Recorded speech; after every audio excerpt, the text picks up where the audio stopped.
In this video, we're going to use similarity to solve application problems. Solve the following application problem by determining and using scale factors. So first, let's read through this problem. Christiane has a full-size tree and a young tree in her backyard.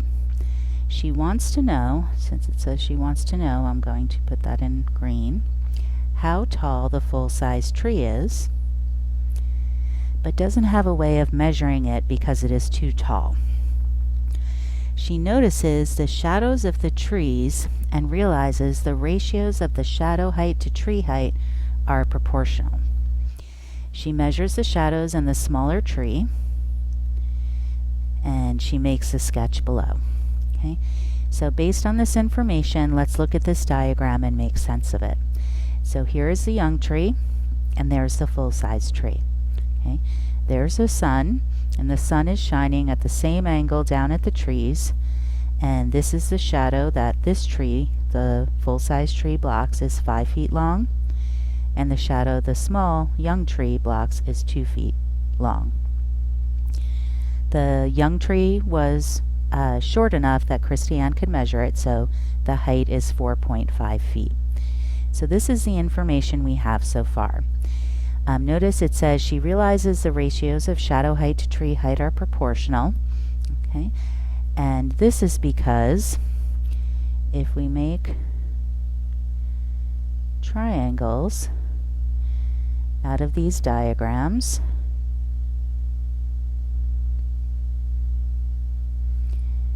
I hope you can see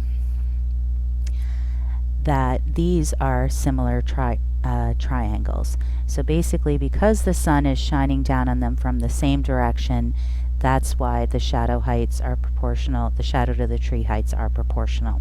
Okay, so we can use that information to find this missing height. So let's go to the next slide and answer the corresponding questions. So first we're asked, for which type of measurement, shadow height or tree height, do we have information on both of the trees? So this is usually the first piece of information you want to find, because this is what you're going to use to find the scale factor. So notice we have young tree height, we don't have full-size tree height, but we have both of their shadow heights. So we know the shadow heights for both.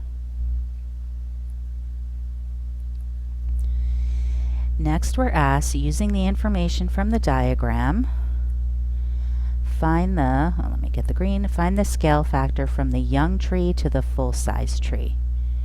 Okay, so remember the order matters here. We want to go from the young tree to the full-size tree, and remember that's because our goal is to find this height. So we're going to have to multiply this young tree's height by the appropriate scale factor to get the full-size tree's height. So that's why we're finding the factor from the young tree to the full-size tree. Now remember, it's kind of the opposite of what you think it is. You're thinking I multiply 2 feet times some number to get 5 feet. That's your scale factor, whatever this value is, and that is 5 feet over 2 feet, or 2.5. Okay, so this shadow is 2.5 times longer than this shadow. Okay, then, well, that means that this side is 2.5 times longer than this side, which is the height of the tree. So now we're going to use that scale factor and the height of the young tree to find the height of the full-size tree. So we take the young tree's height times the scale factor. Okay, this is measured in feet. Now we're going to multiply 4.5.